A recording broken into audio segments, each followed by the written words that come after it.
오늘의 주요 뉴스입니다. 정부가 지난달 건강보험료를 기준으로 소득 하위 70%에게 긴급 재난지원금을 지급하기로 했습니다. 직장 가입자의 경우 4인 기준 건보료가 23만 7천 원 이하일 경우인데 여기에 해당하더라도 고액 자산가는 지원금을 받을 수 없습니다. 국내 코로나 환자가 발생한 지 74일만인 오늘 확진자 수가 10,000명을 넘어섰습니다. 정부는 내일 고강도 사회적 거리두기 기간 연장을 발표할 것으로 보입니다. 코로나 발병 석 달여 만에 전 세계 10,000명, 100만 명 이상이 감염됐고 5만 명 이상이 목숨을 잃었습니다. 미국 뉴욕에서 마스크 한 개 가격이 9,000원까지 올랐습니다. 오늘까지로 예정됐던 텔레그램 박사방 운영자 조주빈의 구속기간이 열흘 더 연장됐습니다. 경찰은 또 다른 핵심 공범이 복무 중인 군 부대를 압수수색했습니다. 차가 골목길을 막고 있다는 신고가 접수돼 경찰이 출동하자 운전자가 난동을 부리는 일이 발생했습니다. 차 안에는 각종 마약과 주소기가 가득했습니다. 단독 보도합니다. 코로나 악재에 서울의 아파트 매매 가격이 9개월 만에 하락세로 돌아선 반면 전셋값은 오히려 상승세를 이어가고 있습니다. 전셋값이 오르는 이유는 뭔지, 오름세는 언제까지 이어질지 짚어봤습니다. 긴급 재난지원금 지급 대상이 올 3월, 그러니까 지난달 건강보험료 기준 소득 하위 70%로 정해졌습니다. 4인 가구로 치면 가족 모두 합해서 건보료가 23만 7천 원 이하면 지원 대상이 됩니다. 먼저 이수아 기자가 보도합니다. 직장 가입자는 매달 월급에서 나가는 본인 부담금, 지역 가입자는 본인이 내는 보험료를 기준으로 소득 하위 70%입니다. 본인 부담 건강보험료를 활용하며 구체적으로는 신청 가구원에 부과된 2020년 3월 기준 건강보험료를 모두 합산하여 소득 하위 70%에 해당하는 직장 가입자 기준 건보료가 1인 가구 약 8만 8천 원, 2인 가구 15만 원, 3인 19만 5천 원, 4인 23만 7천 원 이하면 지원 대상입니다. 지급 단위가 되는 가구는 올해 3월 29일자 세대별 주민등록표를 바탕으로 합니다. 건강보험 가입자의 피부양자로 등록된 배우자와 자녀는 주소지가 달라도 동일 가구로 보기로 했습니다. 건보료 기준을 충족해도 무조건 지급되진 않습니다. 고가의 부동산, 금융재산을 가진 고액 자산가는 제외되는데 그 기준은 아직입니다. 긴급 재난지원금은 4인 가구에 100만 원이 지급될 예정입니다. MBN 뉴스 이수아입니다. 그럼 이 기준 소득 하위 70%에 해당하는 당사자들은 긴급 재난지원금을 언제 받을 수 있을까요? 정부는 최대한 빨리 하겠다고만 했는데 일러도 다음 달 중순은 돼야 할 것으로 보입니다. 이병주 기자가 보도합니다. 정부는 긴급 재난지원금의 지급을 최대한 서두르겠다고 밝혔습니다. 시기를 못 박아서 말씀드리기는 어렵지만 최대한 빠른 시일 안에 국민들께서 받아보실 수 있도록 노력하겠습니다. 앞서 문재인 대통령은 재난지원금 예산이 담긴 2차 추경안이 4월 중으로 처리될 수 있도록 하겠다고 밝혔고 이에 따라 정부도 늦어도 5월까지는 지급을 목표로 하고 있습니다. 변수는 2차 추경의 국회 통과 시점과 지원금 지급을 담당하는 지자체의 대비 상황입니다. 우선 원포인트 추경인데다 국민적 공감대가 형성된 만큼 추경안을 마련하는 건 어렵지 않다는 분석입니다. 다만 고액자산가 배제 기준 적용과 21대 총선에 따른 정치 지형의 변화 등에 따라 일정이 늦춰질 수도 있습니다. 또 지원금 지급 업무를 담당하는 각 지자체가 신청 접수나 심사와 같은 행정 절차에 대한 준비가 부족하다면 시일은 더 걸릴 수밖에 없습니다. 효과적인 선별 방식이란 것은 지급할 때 선별하지 말고 모두에게 보편적으로 주고 세금을 환수할 때 선별을 하자. 전 국민에게 재난소득을 주기로 한 미국은 법안 발효 뒤 2주 만인 다음 주부터 현금 지원을 하기로 했습니다. MBN 뉴스 이병주입니다. 건보료를 기준으로 지급되는 정부의 긴급 재난지원금 문제는 없는지 사회부 김현 기자와 얘기 나눠보도록 하겠습니다. 어서 오십시오. 정부가 최초에는 건보료 말고 다른 방안도 고려를 했었습니다. 그런데 이 건보료를 기준으로 결정한 이유가 뭐 있습니까? 네, 정부는 이제 이 속도를 가장 중요하게 고려를 한 것으로 보입니다. 말씀하신 것처럼 처음에는 이제 소득 인정액이 고려가 됐습니다. 갖고 있는 재산을 일부 환산해갖고 소득으로 뭐 바꿔서 인정하는 거 말하는 거죠? 네, 그렇습니다. 근데 하지만 이 과정이 복잡하기 때문에 그 대상자를 선정하는데 약 2개월 넘는 시간이 걸린다고 합니다. 정부는 이제 긴급 재난지원금이 그 말 그대로 시급성을 다투는 문제이기 때문에 네. 이 방식을 제외시켰다고 밝혔습니다. 네. 이에 반해 건보료는 정부가 따로 조사를 할 필요가 없습니다. 전 국민의 97% 이미 거의 모든 국민이 가입이 되어 있기 때문인데요. 빠르게 대상자를 지원하면서도 생활 수준을 비교적 합리적으로 반영할 수 있다는 점을 고려했다는 설명입니다. 네. 정부 설명 들어보시겠습니다. 현재 모든 국민을 대상으로 자료가 작성되어 있습니다. 따라서 별도의 조사 없이 자신의 건강보험료를 확인하면 대상자인지 아닌지를 확인할 수 있다는 점이 장점이 있습니다. 이 건보료는 소득을 기준으로 하는 거잖아요. 그럼 맞벌이 부부 같은 경우는 어떻게 됩니까? 네, 그렇습니다. 이제 4인 가구 기준으로 보시면 맞벌이 부부는 그 외벌이 가구보다 당연히 이제 소득이 많을 수밖에 그렇죠. 없습니다. 그러다 보니 이제 지원금을 받을 확률이 떨어지게 됩니다. 네. 하지만 이제 맞벌이 부부가 이제 아이를 양육을 맡기면서 발생하는 비용 등이 있을 텐데요. 그렇죠. 이에 대한 고려는 지금 여기에는 빠져 있는 상황입니다. 그래서 지금 맞벌이에게 가혹하다 이런 이야기가 나오고 네. 있는데요.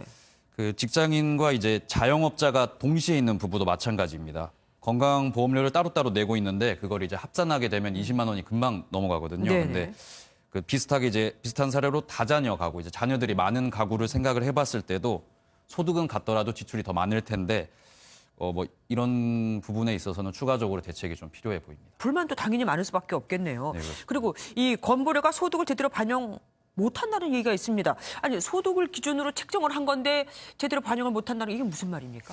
네, 이게 이제 건보료는 소득과 재산을 이제 바탕으로 산정이 되는데 네네. 가입자마다 이제 방식이 조금 다릅니다. 그 직장 가입자 100명 이상은 올해 자료 기준으로 측정이 되고요. 100인 이하 직장 가입자의 경우는 작년이나 재작년 소득을 기준으로 책정이 됩니다. 그 지역 가입자의 경우에는 이제 부동산과 자동차 등 이제 재산을 고려해서 계산이 되는데요.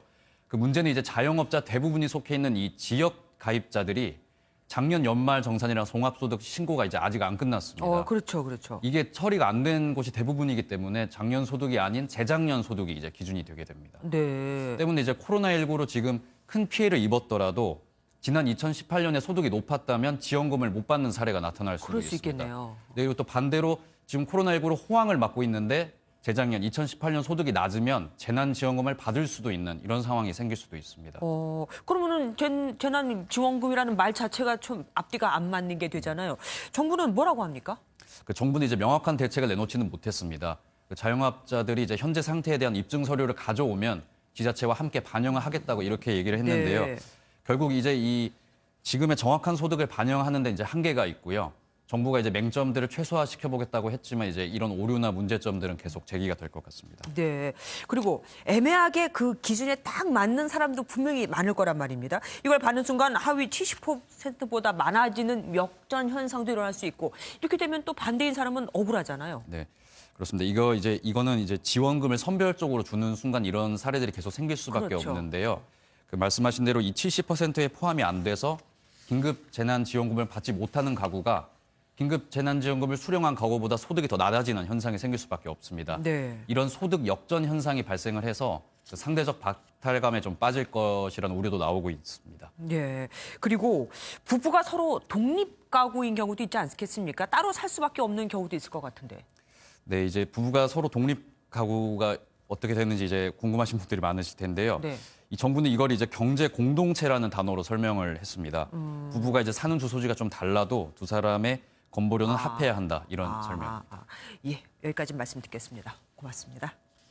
내가 이 긴급 재난지원금을 받을 수 있는가 없는가는 건강보험공단 홈페이지에 들어가 보면 확인이 가능합니다. 그래서 건강보험금 납부액을 확인할 수 있는 건보 홈페이지가 한때 마비가 됐습니다.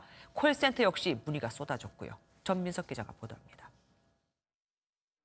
온라인으로는 건강보험공단 홈페이지에 접속하셔서 보험료를 확인하실 수도 있고 건강보험공단 콜센터 1577-1000번을 통해서도 정부의 발표 직후 건강보험공단 홈페이지는 접속이 쇄도하면서 얼마 지나지 않아 끝내 먹통이 됐습니다.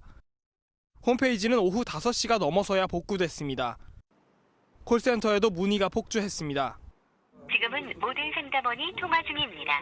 잠시 후 다시 걸어주십시오. 건보료 기준으로 지원 대상을 정한 데 대해 불만이 있는 시민들도 있었습니다. 선별적으로 주다 보면은 누구나 불만을 가질 수밖에 없는 구조인 것 같아요. 직장 가입자는 월급 명세서에서, 지역 가입자는 건보료 고지서를 통해 납부액을 확인할 수 있습니다. MBN 뉴스 전민석입니다. 국내 확진자 수가 10,000명을 넘었습니다. 첫 확진자가 발생하고 74일 만입니다. 정부는 내일 모레까지로 예정됐던 고강도 사회적 거리 두기를 연장하기로 했습니다. 그 뒤 생활 방역이라는 걸 한다는데 구체적으로 어떻게 할 것인가에 대해선 아직 정해진 바가 없다고 합니다. 이혁준 기자입니다. 영시 기준 추가 확진자 86명 중 38명은 해외 유입 사례입니다. 검역에서 22명, 지역사회에서 16명이 양성 판정을 받았습니다. 어제 공항에서 검역 단계에서 진단된 사례인 경우에는 무증상으로 검사를 받으신 분이 2명 정도가 확진이 된 걸로 되어 있습니다. 서울과 경기에서도 20명 안팎이 확진됐습니다. 해외 유입과 집단 감염이 계속되면서 국내 확진자는 10,000명을 넘었습니다. 지난 1월 20일 첫 확진자가 나온 이후 74일 만입니다. 코로나19의 발생이 확실히 꺾이지 않고 매일 100여 명 내외의 확진 환자가 계속해서 발생하고 있습니다. 사회적 거리두기와 개인위생 수칙을 계속해서 실천해 나가야 할 때입니다. 정부는 내일 오전 중앙재난안전대책본부 회의를 거쳐 고강도 사회적 거리두기를 연장한다고 발표할 예정입니다. 기간은 2주 안팎이 될 전망입니다. 이후엔 생활 방역으로 바꾼다는 방침입니다. 정부는 구체적인 상황별, 대상별 생활 방역 지침을 시민사회, 인문경제학계가 참여한 회의체를 구성해 논의할 계획입니다. MBN 뉴스 이혁준입니다. 진료 도중 코로나에 감염돼 치료를 받아오던 경북 경산시 개인병원 의사가 결국 숨졌습니다. 국내에서 의료진이 숨진 건 처음인데 숨진 의사는 진료할 때 마스크를 쓰고 있었다고 합니다. 마스크도 소용이 없던 건지 진료가 아닌 다른 곳에서 옮아온 건지 당국이 조사 중입니다. 시무영 기자입니다. 경북대병원에서 코로나19 치료를 받던 50대 내과 의사가 결국 숨졌습니다. 고혈압과 당뇨 등 기저질환이 있었는데 국내에서 의료진이 숨진 건 이번이 처음입니다. 경북 경산에서 개인 병원을 운영한 이 의사는 지난 2월 26일 확진 판정을 받은 한 여성을 진료했습니다. 이 과정에서 코로나19에 감염돼 지난달 19일 확진 판정을 받았습니다. 경북대병원에 입원한 이 의사는 상태가 좋지 않아 중환자로 분류돼 산소 마스크와 기계호흡 치료 등을 받아왔습니다. 지난 1일에는 심근경색 증세까지 나타났습니다. 내과 선생님도 접촉자 노출 이후에 폐렴이 발생했고 오셨을 때 벌써 폐렴이 심했고 지금 합병증으로 심장 심근에 문제가 생기든지. 숨진 의사는 보건소의 역학조사에서 진료 중에 마스크를 쓰고 있었다고 한 것으로 알려졌습니다. MBN 뉴스 심호영입니다. 경기도 의정부 성모병원은 병원 내 감염자와 관련 확진자를 합하면 총 31명이 확정 판정을 받았습니다. 보건당국이 최초 감염자로 의심되는 4명을 찾아내 이들의 동선을 추적하고 있습니다. 이현재 기자가 보도합니다. 환자와 의료진 등 2,800여 명을 전수조사한 결과 의정부 성모병원 내 확진자는 15명입니다. 퇴원 환자나 노모를 간호하던 인천 세자매같이 병원을 거쳐간 관련 확진자도 16명 나왔습니다. 병원 8층에서 감염된 60대 여성 간병인의 남편도 감염됐고 해당 간병인이 이용한 강원도 철원 소재 목욕탕 이용자 3명도 확진 판정을 받았습니다. 2차 감염이 속출하고 있지만 구체적인 감염 경로는 아직 파악되지 않았습니다. 보건당국은 최초 감염 의심자 4명을 발견하고 역학조사 중입니다. 현재로서는 3월 20일경 전후에 발병일을 보이는 환자에 대한 조사가 진행 중에 있습니다. 외래 진료 중단 3일째지만 정상 진료 재개 여부는 아직 확정되지 않았습니다. 보건당국은 감염 위험이 없는 의료진을 추리는 등의 작업을 거쳐 주말 안에 병원 운영 방안을 결정하겠다고 밝혔습니다. MBN 뉴스 이현재입니다. 모로코에 발이 묶였던 우리 국민 100여 명이 모로코 정부가 제공한 전세기로 귀국했습니다. 모로코가 우리 의료용품을 싣기 위해서 보내온 항공편을 타고 들어온 건데 다른 나라와도 이런 식의 교류가 가능할 듯합니다. 배준우 기자입니다. 마스크를 낀 모로코 교민과 여행객들이 입국장으로 들어옵니다. 검역관들이 발열 체크 등 코로나19 의심 증상을 꼼꼼히 확인합니다. 모로코에 발이 묶였던 우리 국민 100여 명은 모로코 정부가 제공한 특별 항공편으로 오늘 오전 인천공항에 도착했습니다. 모로코는 보건 비상사태가 선포돼 국제공항이 폐쇄됐고 자국 내 이동도 전면 통제됐지만 우리나라와의 코로나19 협력 덕에 발이 묶였던 국민들의 송환이 가능했습니다. 모로코 정부가 코로나19 의료 물품 운송을 위해 항공기를 보내는 과정에서 교민 귀국이 이루어진 겁니다. 모로코는 우수한 한국산 진단 키트와 각종 의료 장비를 대량으로 구입할 필요성이 있었고 발이 묶인 한국민들이 귀국해야 될 필요가 있었기 때문에 긴밀히 협력해서 서로 윈윈이 되는 결과를. 외교부는 모로코의 진단 키트와 의료용 침대, 인공호흡기, 열화상 카메라 등의 수출이 이루어졌다고 설명했습니다. 다른 나라에서도 방역 협력 요청이 잇따르고 있습니다. 독일은 화상회의를 통해 우리 정부의 진단검사와 검역관리, 출입국 통제 방안 등을 물어본 것으로 전해졌고 싱가포르와 미국, 미얀마 등에서도 코로나19 기술 협력을 요청해오는 가운데 국제적인 방역 협력과 교민 송환이라는 새로운 모델이 만들어지고 있습니다. MBN 뉴스 배준우입니다. 해외에서 입국 시 증상이 없는 서울 시민들이 집에 가기 전에 검사를 받는 잠실 운동장 워킹스루 선별진료소가 문을 열었습니다. 서울시는 공항에서부터 전용 버스나 택시를 동원해 입국자들을 이쪽으로 이송했습니다. 강영호 기자가 다녀왔습니다. 잠실 종합운동장 선별진료소에 첫 검사자가 들어섭니다. 역학조사서를 작성한 뒤 간단한 문진을 거쳐 검체를 채취합니다. 입국자들은 이곳 진료소에 도착해 접수부터 문진, 검체 채취까지 약 5분간 진료를 받은 뒤 자가나 격리시설로 향하게 됩니다. 검사 받아야 돼. 인성이 나와야지 안심하고 집에서 있을 수 있으니까. 잠실 워킹스루 진료소에선 하루 최대 200명까지 검사가 이뤄집니다. 대중교통 이용이 금지된 입국자들은 자가용 이용이 여의치 않으면 공항에서 전용 버스나 택시를 타고 진료소로 올 수 있습니다. 전용 택시는 기사와 승객 사이에 비닐 칸막이가 쳐 있고 기사는 방역복을 입고 있습니다. 해외 입국 환자들은 169명입니다. 그중에서 한 34%가 강남 상구에 집중되어져 있습니다. 그래서 저희들이 잠실 종합운동장 선별진료소를 선택하였습니다. 서울시는 잠실운동장 선별진료소가 아니래도 집에 가기 전에 가까운 보건소에서 반드시 진료를 받도록 했습니다. MBN 뉴스 강영호입니다. 아프리카에선 집 밖으로 나왔다고 군인들이 실탄을 쏜 곳도 있습니다. 배고픔을 못 이겨 나오는 건데도 말이죠. 아이까지 숨졌습니다. 인도에선 경찰이 지나가는 시민들에게 매질을 하고 있습니다. 신동규 기자가 보도합니다. 케냐 나이로비에서 13살 소년이 경찰이 쏜 유탄에 맞아 숨졌습니다. 아프리카 곳곳에서 코로나19 확산을 막기 위해 폭력을 동원한 봉쇄 조치가 시행되면서 결국 인명피해까지 발생한 겁니다. 자택에 머물란 케냐 당국의 요구에 시민들은 격리 기간에 먹을 음식 살 돈이 없다며 반발하고 있습니다. 1,400명이 넘는 확진자가 나온 남아프리카 공화국은 전국적인 봉쇄 조치를 이어가고 있습니다. The lockdown has been very quiet.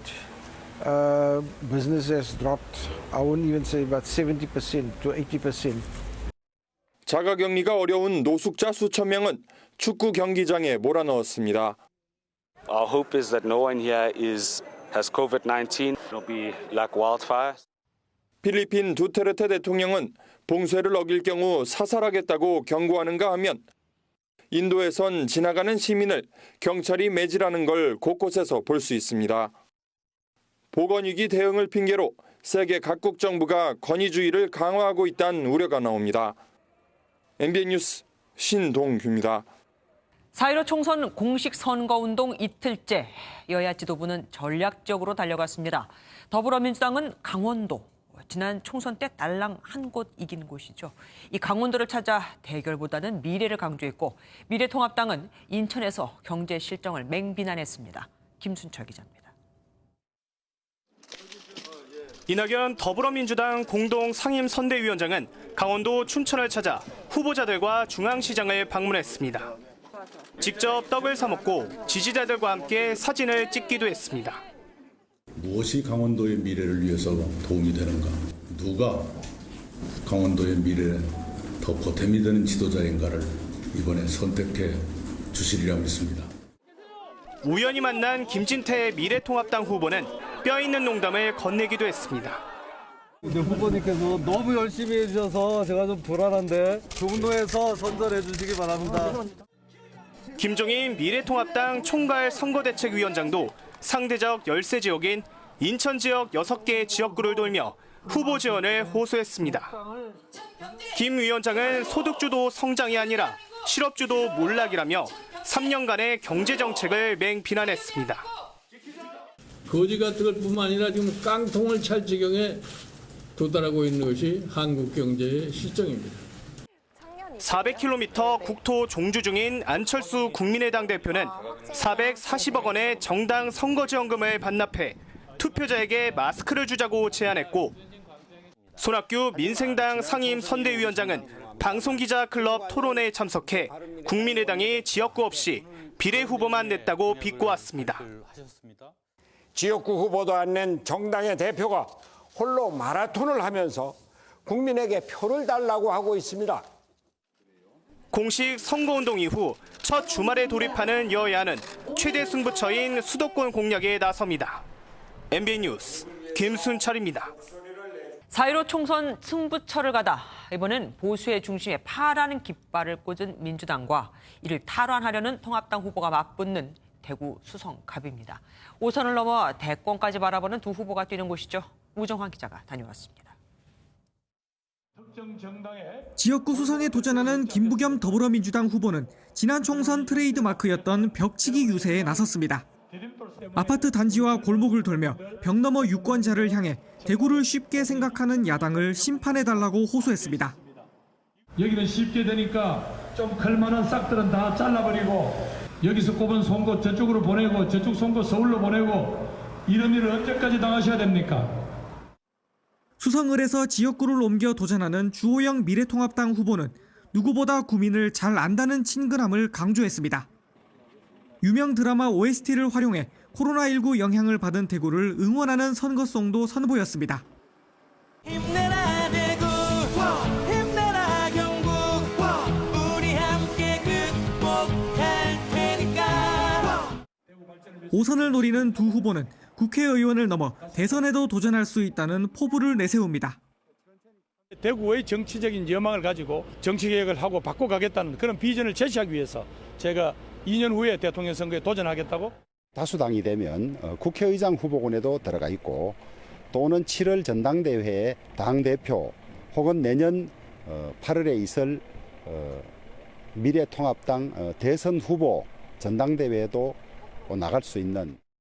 이번에 첫 투표를 하게 된 한 유권자는 제대로 된 의정 활동을 당부했습니다. 코로나 관련이나 문제, 안전과 방역에 관한 문제를 잘 해결해 주셨으면 좋겠고 예산이 주민들한테 많이 좀 잘 쓸 수 있도록 하면 좋겠습니다. 곽성문 친박신당 후보는 통합당 심판을, 박청정 국가혁명배당금당 후보는 코로나 시즌 모든 성인에게 각 1억 원 지급을 내세웠습니다. 김부겸, 주호영 두 후보 중 누가 당선되더라도 당선자는 5선의 대구를 대표하는 정치인으로 우뚝 설 수 있게 됩니다. 수성갑 유권자가 선택하는 큰 정치인이 누가 될지 관심이 모아지고 있습니다. MBN 뉴스 우종환입니다. 오늘부터 MBN은 4.15 총선의 민심이 과연 어디를 향하고 있는지 서울과 경기, 인천, 충청, 호남과 영남 등 권역별로 나눠서 그 판세를 분석해 보려고 합니다. 첫 순서는 영남권입니다. 보수의 아성이라지만 코로나19라는 유례없는 사태와 무소속 보수 후보들의 선전이 변수가 될 것으로 보입니다. 박규영 기자가 분석해봤습니다.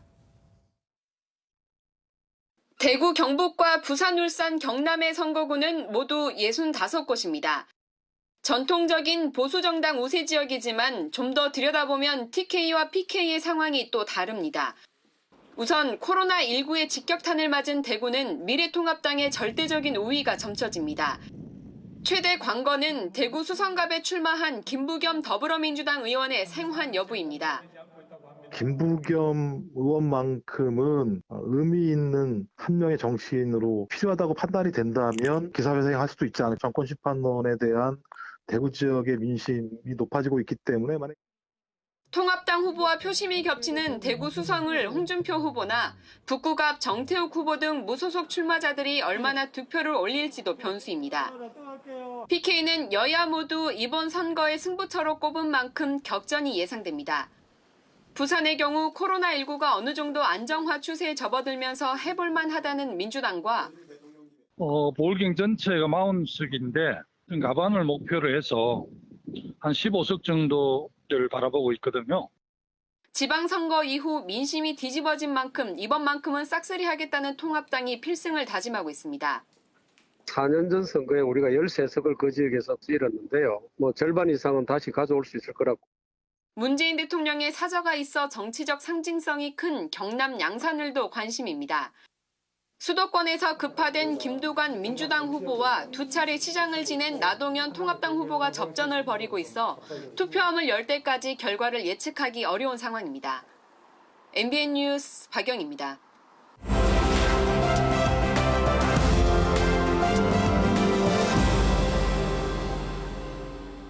정치권 이모저모를 다뤄보는 여의도 픽뉴스 시간입니다. 정치부 야당 반장 서정표 기자 나와 있습니다. 어서 오십시오. 네. 오늘 첫 번째 키워드는 뭡니까? 네, 오늘 첫 번째 키워드는 14일 밤 12시까지 재발로 정했습니다. 어떤 내용입니까? 어제 저녁 서울 종로의 한 중식당에서요. 김종인 통합당 총괄선대위원장하고 이 황교안 대표와의 예정에도 없던 만찬이 있었습니다.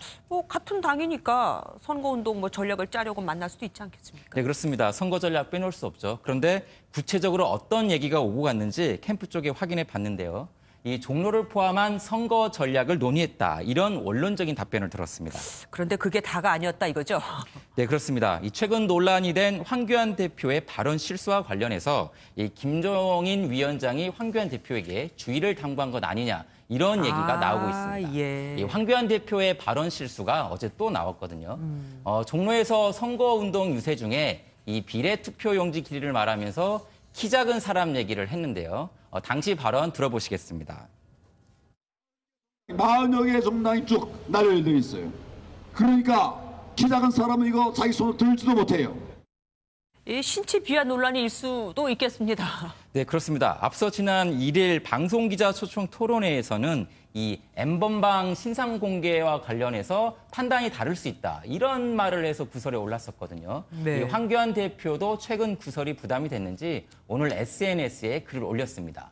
이 사사건건 꼬투리 잡아서 이 환상의 허수아비 때리기에 혈안이라며 적당히 하라고 반박했습니다.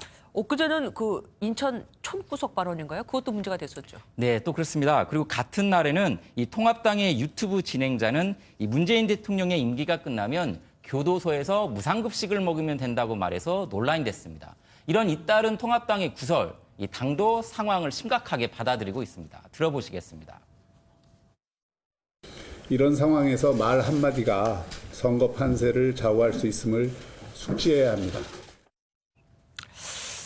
민주당 이해찬 대표도 문제가 있었잖아요. 지난번에 선천적 장애인은 네. 의지가 약하다 이런 얘기로 한창 말이 됐었는데 참 정말 정치는 말 한마디가 무섭습니다. 그러니까 아까 말씀하신 14일 밤 12시까지 재발이라는 게 바로 선거 직전까지 네. 입조심 말조심 좀 하자 이 얘기였군요. 그런데 민주당의 성도덕 불감증 이건 또 무슨 얘기입니까? 네, 민주당이 앞서 이 인재 영입이었죠. 원종건 씨의 데이트 성폭력 때문에 논란이 일었잖아요. 그랬었죠. 네, 그런데 또다시 이 성도덕 불감증에 휩싸였습니다. 경북 구미시의 한 시의원 후보가 이 성매매를 알선하는 이른바 보도방을 운영했다는 의혹이 불거졌고요. 민주당 경북도당 공관위가 결국 자격을 박탈했습니다. 아니 이용자도 문제가 될 텐데 운영을 한 사람이라고요? 네, 그렇습니다. 후보 검증이 침해하지 못했다고 비판을 받을 만합니다. 다음 키워드는 뭡니까? 네, 다음 키워드는 사흘 남았는 대로 정했습니다. 자, 오늘 6일부터 월요일부터 투표용지 인쇄가 시작이 됩니다. 딱 사흘 남은 건데 적어도 주말까지는 후보들 간의 단일화가 이루어져야 사표를 방지할 수 있거든요. 급한 건 정의당입니다. 지역구 당선이 한석도 불안하다 이런 우려까지 나오고 있는 상황이거든요.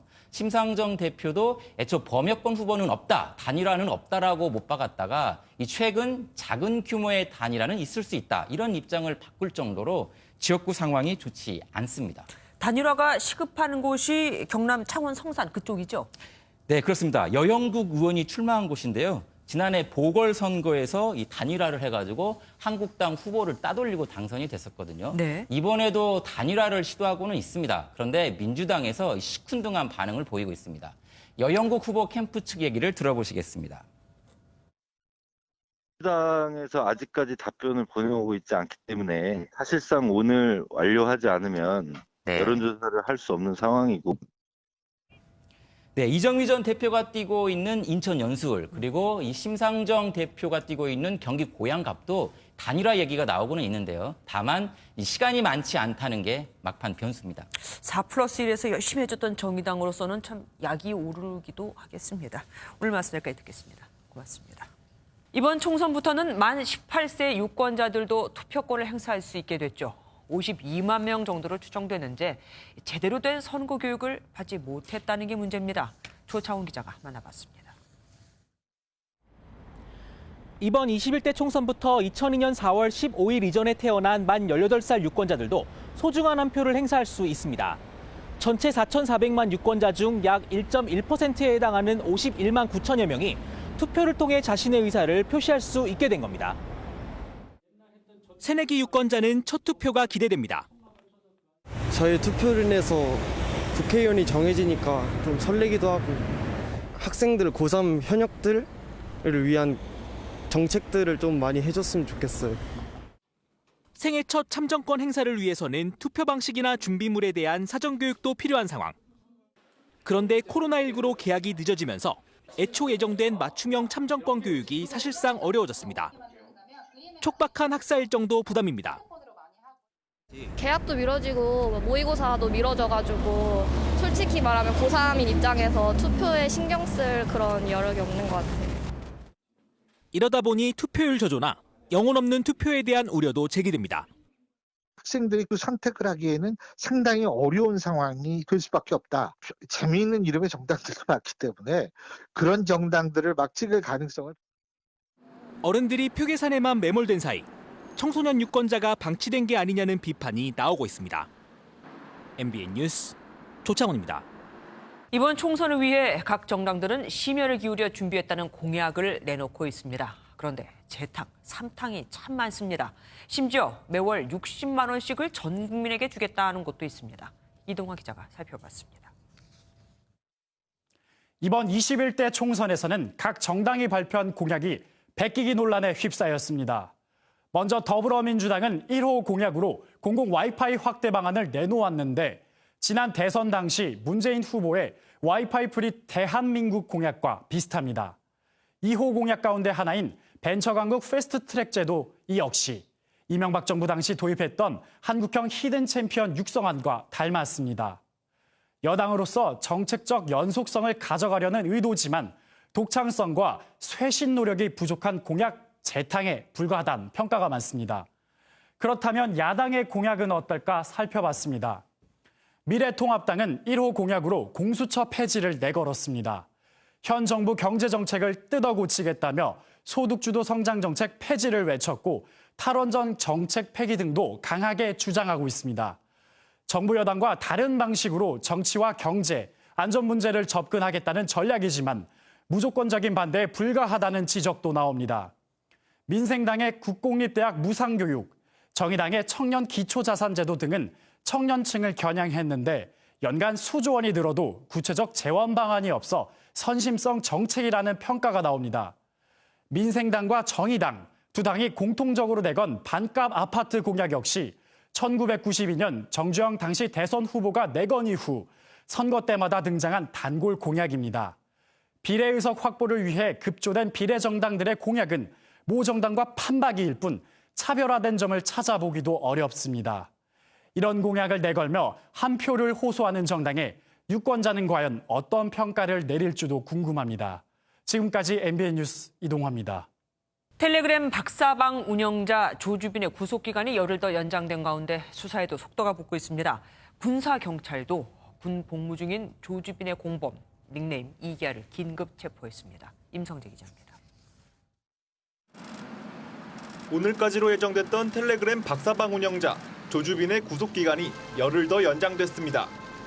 이로써 검찰은 조주빈의 구속기간이 만료되는 오는 13일 전까지 공모관계는 물론 범죄단체 조직죄 적용이 가능한지 파악하는 데 수사력을 집중할 방침입니다.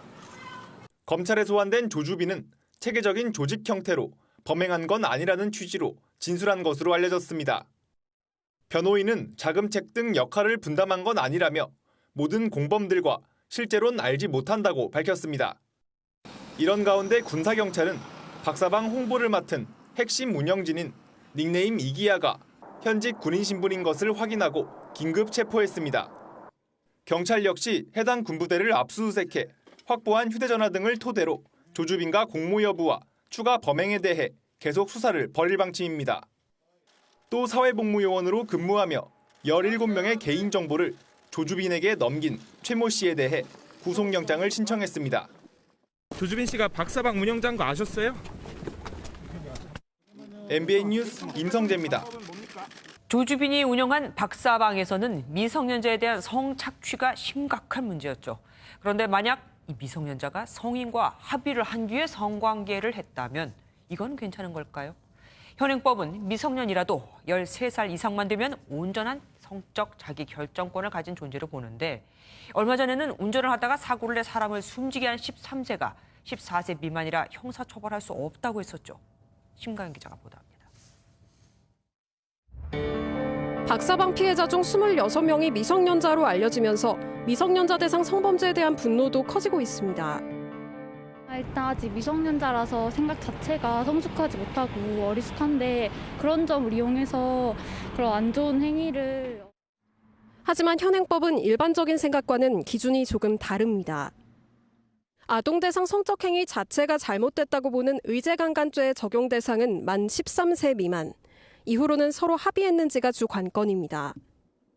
13세 이상의 미성년자의 경우에는 성적 자기결정권이나 합리적인 판단 능력이 있다고 보고 있는 것 같고요. 외국법에 비해서는 조금 낮은 수준이라고 볼 수 있습니다. 실제로 우리나라의 기준은 미국이나 영국, 독일, 프랑스 등 OECD 가입국과 비교해봐도 기준 연령이 가장 낮습니다.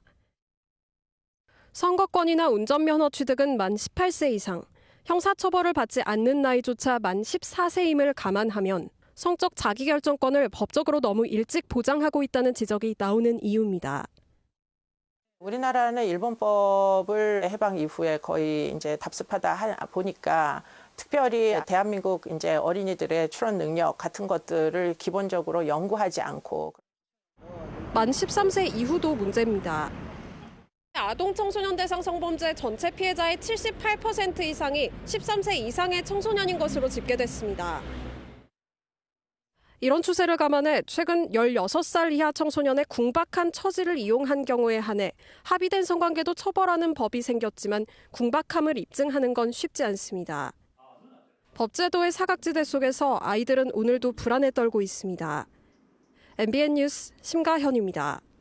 어제 새벽 차가 골목길을 막고 있다는 신고가 접수돼 경찰이 출동하자 이 운전자가 난동을 부리는 일이 발생했습니다. 차 안에는 각종 마약과 주사기가 가득했습니다. 김태림 기자가 단독 보도합니다. 골목길로 경찰차 한 대가 지나갑니다. 외제차 한 대가 길을 막고 서 있다는 신고를 받고 출동하는 모습입니다. 운전석에서 잠들어 있던 20대 남성은 경찰이 오자 도주하려다 뒤에 주차된 차를 들이받기도 했습니다. 회색 차는 완전 여기 대각선으로 이렇게 해가지고 앞에 뒤에 차 다 받고 그랬어요. 차량이 정차했던 교차로입니다. 운전자는 출동한 경찰에 저항하며 난동을 부리다 결국 붙잡혔습니다. 그런데 이게 끝이 아니었습니다. 남성이 횡설수설하며 몸도 가누지 못한 걸 수상히 여긴 경찰이 차량을 수색해보니 여러 종류의 마약과 주사기가 발견된 겁니다. 이 남성은 마약간이 씨앗 검사 결과 양성 반응이 나왔습니다. 서울 서초경찰서는 이 남성에 대해 마약 투약 혐의로 구속영장을 신청했습니다. MBN 뉴스 김태림입니다. 가수 휘성이 직거래를 통해 수면 마취제를 구입한 뒤 투약해 경찰이 출동했다고 전해드렸었죠. 그런데 휘성이 이틀 만에 또 같은 약물을 투약하다 적발됐습니다. 이번에도 상가 화장실에서 발견됐습니다. 강세영 기자가 단독 보도합니다. 흰색 점퍼를 입은 가수 휘성이 패딩을 입은 남성과 만나 검은 봉지를 건네봤습니다. 지난달 31일 휘성이 한 건물 화장실에서 수면 마취제를 투약하고 쓰러지기 직전 판매자로 추정되는 남성과 약물을 주고받는 장면입니다. 당시 휘성은 마약 간이 검사에서 음성으로 확인돼 귀가 조치됐습니다. 그런데 MBN 취재 결과 휘성은 사건 발생 이틀 만인 어제 서울 광진구에서 다시 같은 약물을 투약하다 적발된 것으로 확인됐습니다. 이번에도 휘성은 한 아파트 상가 1층 화장실에서 발견됐습니다. 현장에서는 해당 약물과 주사기 등이 발견된 것으로 파악됐습니다. 경찰은 의사 처방 없이는 살 수 없는 약품을 휘성에게 공급한 20대 남성을 추적해 오늘 검거했습니다. 경찰은 휘성이 이 남성이 공급한 약물로 2번에 걸쳐 투약한 것으로 보고 정확한 입수와 전달 경위 등을 조사하고 있습니다. MBN 뉴스 강선입니다. 코로나19로 대면 강의가 계속 연기되면서 대학에선 이미 온라인 강의가 진행되고 있는데 전문 대학원생이나 실기 위주 수업을 들어야만 하는 학생들은 온라인 강의가 큰 도움이 안 되겠죠. 등록금은 실기 수업비까지 다 이미 냈는데 어쩌죠? 정태훈 기자가 취재했습니다. 한 법학전문대학원에서 첫 학기를 맞은 A씨는 걱정이 태산입니다. 온라인 수업의 질이 1,000만 원이나 되는 등록금에 한없이 못 미치기 때문입니다. 난이도가 되게 높은데 이제 수업 자체를 진행하지 않고 과제로 대체하는 수업도 있는 반면에 이제 일반 교양 강의 듣고 와라라고 얘기하는 그런 수업도 있습니다. 더 큰 문제는 향후 지침마저 불분명해 계획을 세우기도 어렵다는 겁니다. 온라인 수업 기간을 일주일, 2주일 이렇게 늘리다 보니까 이제 학생들 입장에서 뭔가 되게 준비하기도 힘들고 아니면 뭐 집으로 돌아가서 차라리 공부를 한다던가 이러기도 매우 힘든 상황입니다. 지방의 경우도 상황은 마찬가지입니다. 이제 한강밖에 안 올리시거나 대면 강의를 할 때까지 사이버 강의를 안 하시겠다고 하고 그냥 미루시는 교수님들도 계세요. 실기 위주의 수업을 받는 대학생들은 이럴 거면 등록금을 낮추라고 아예 거리로 나왔습니다. 미술대학의 차등 등록금 근거를 말해달라고 하면 계열별 특수성이 있다라고 대체 그 계열별 특수성이 무엇인지 묻지. 어쩔 수 없는 상황이라고만 할 것이 아니라 충분한 배움과 경험을 보장해줘야 한다고 생각합니다. 하지만 대부분의 학교가 별다른 대안이 없는 상황이어서 특단의 대책이 나오지 않는 한 학생들의 불만은 더욱 커질 것으로 보입니다. MBN 뉴스 정태웅입니다. 일반 학생들은 코로나19 와중에도 학원을 가지만 예체능계는 다릅니다. 예체능 특성상 밀접 접촉이 불가피하고 당장 급하지도 않기에 학생들의 발길이 뚝 끊긴 겁니다. 신용식 기자가 취재했습니다. 하루 100명씩 수업을 듣던 이 태권도장에 수련생의 발길이 뚝 끊긴 지 벌써 2달. 원래라면 신학기 시작을 앞둔 2월부터 수련생이 몰리지만 지금은 임대료도 내기 어렵습니다. 수입이 없어서 다른 일을 해야 되나. 어떤 관장님께서는 택배하시는 분도 계시고 어떤 분들은 일용직에서 일하고 계신 분들도 있고. 개학이 연기되면서 보습학원은 오히려 학생들이 몰리지만 예체능 학원은 정반대입니다. 당장 성적에 직접 영향을 미치는 것도 아니고 사람 간 밀접 접촉도 불가피하기 때문입니다. 아무리 방역을 한다 해도 아이들이 오지 않거든요. 임대료랑 관리비가 만만치 않아서. 봄에 회원이 많이 늘어나는 헬스장도 같은 이유로 개점 휴업 상태입니다. 헬스장을 운영하는 전건우 씨는 매일 100만 원씩 손해를 보는데 기존 회원들이 언제 올지 몰라 문을 닫을 수도 없습니다. 월 고정 지출이 크고 하루당 100만 원 이상의 손실이 나고 있어요. 일부 지자체가 100만 원의 휴업지원금을 주겠다고 나섰지만 이마저도 제각각인데다 위로비 수준에 불과해 실질적인 대책이 되지 못하고 있습니다. MBN 뉴스 신용식입니다. 고강도 사회적 거리 두기로 사람들이 웬만하면 움직이질 않죠. 그러다 보니 버스나 기차 등 운송업계가 큰 타격을 받고 있는데 빈 채를 운행하는 경우도 허다합니다. 갈 땐 비어서 가도 올 땐 손님이 있을 수 있으니 가야 하는 거죠. 이혁근 기자가 취재했습니다. 국내 최대 고속버스 터미널에 버스가 줄지어 서 있습니다. 평소 같으면 승객을 쉴 새 없이 실어 날랐을 테지만 지금은 적막감마저 감돕니다. 서울에서 대구로 가는 버스입니다. 보시는 것처럼 승객을 거의 태우지 못하고 목적지로 떠납니다. 코로나19 사태 이후 사람들이 이동을 꺼리면서 버스 운행 횟수는 70% 이상 줄었습니다. 버스 기사의 3분의 2는 무작정 쉬고 있고 그나마 일하는 기사들도 월급이 크게 줄었습니다.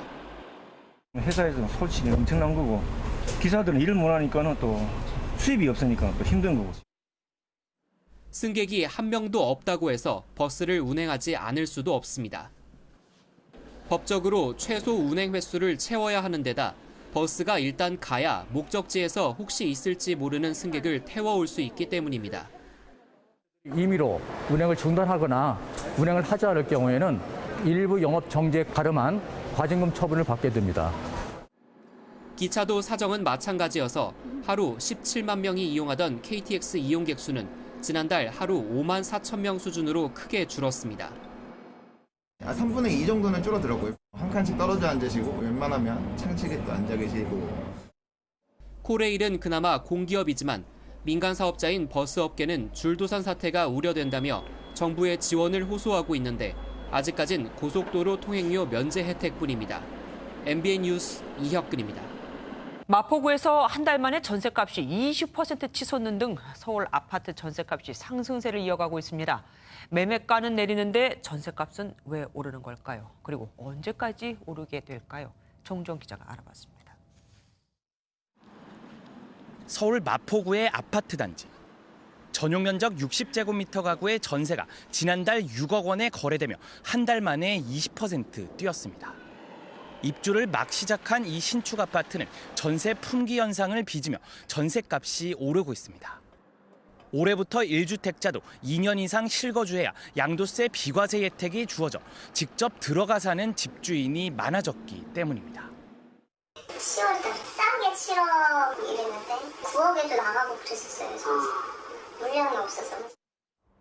최근 서울 아파트의 매매 가격은 하락세로 돌아섰지만 전세 가격은 여전히 상승세를 유지하고 있습니다.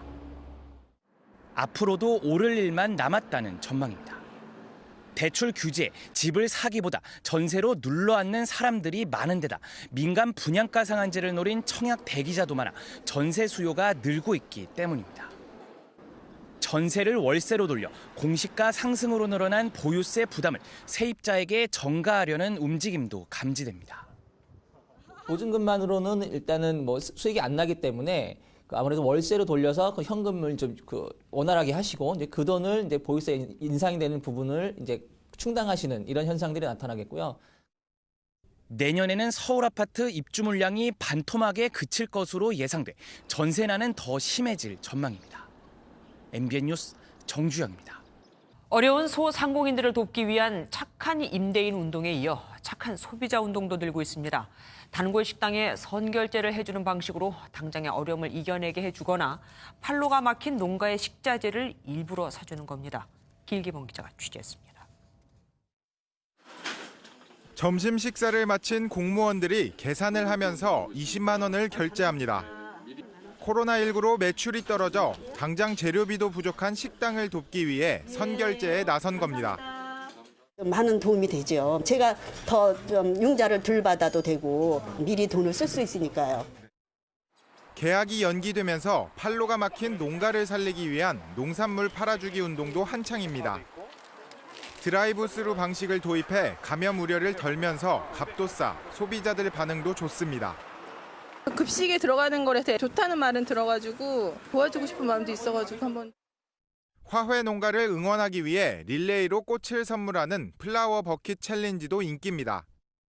예쁜 꽃을 많은 분들에게 고마운 마음으로 전달됐으면 하는 마음에서. 꽃집들도 자발적으로 가격을 내리며 캠페인이 확산될 수 있도록 힘을 보태고 있습니다.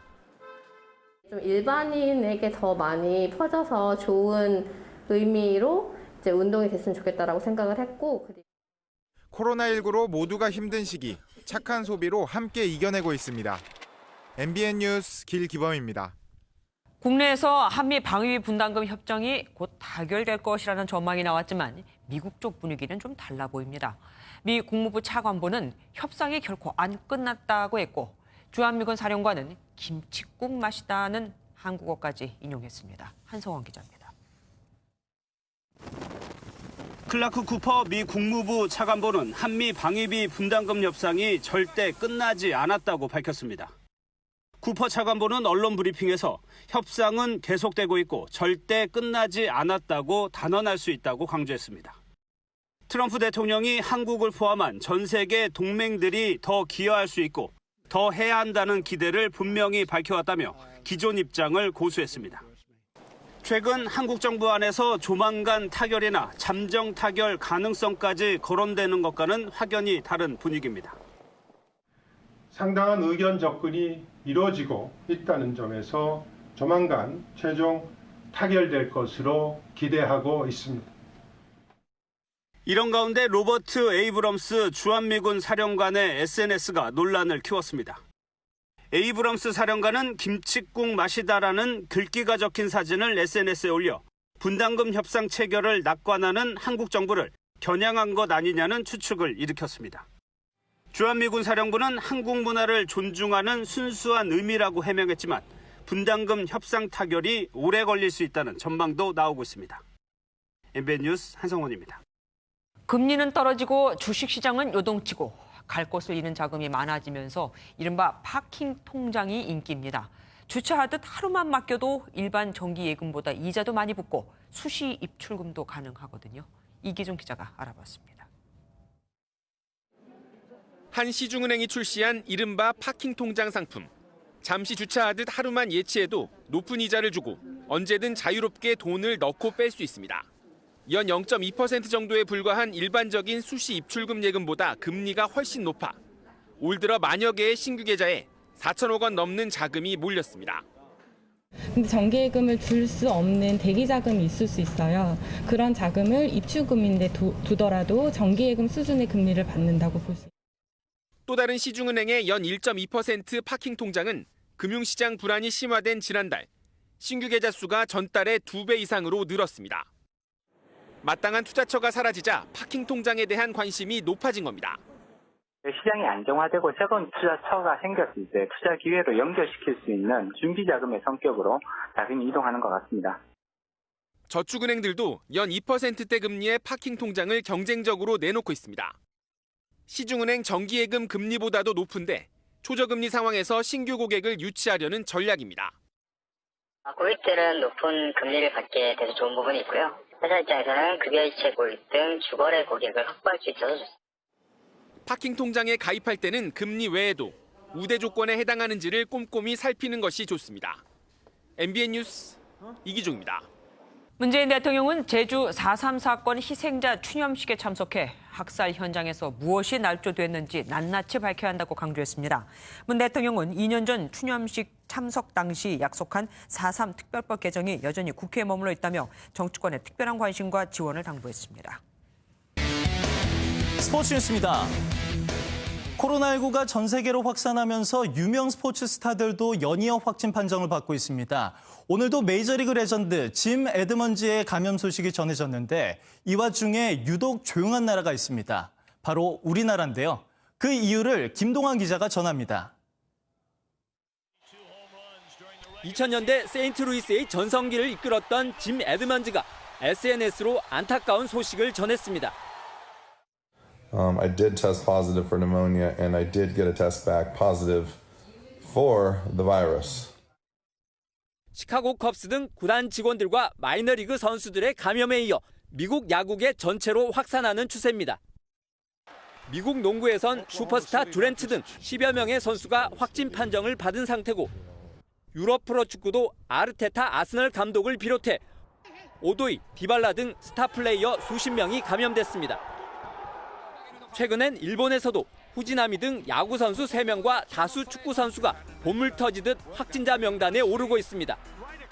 하지만 우리나라에선 국제대회에 참가하고 온 펜싱 선수 3명만 확진받았을 뿐 야구, 축구, 농구 등 프로 종목에선 한 명도 나오지 않았습니다.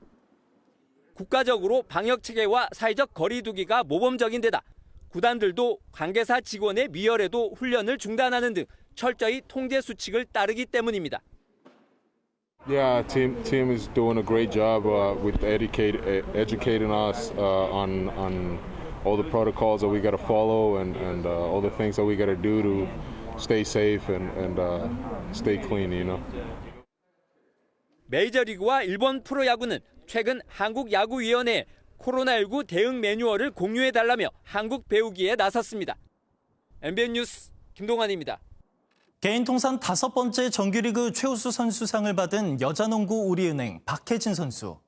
1년 연기된 올림픽에선 겁없이 부딪혀 보겠다며 부푼 꿈을 꾸고 있습니다. 전남주 기자가 만나고 왔습니다.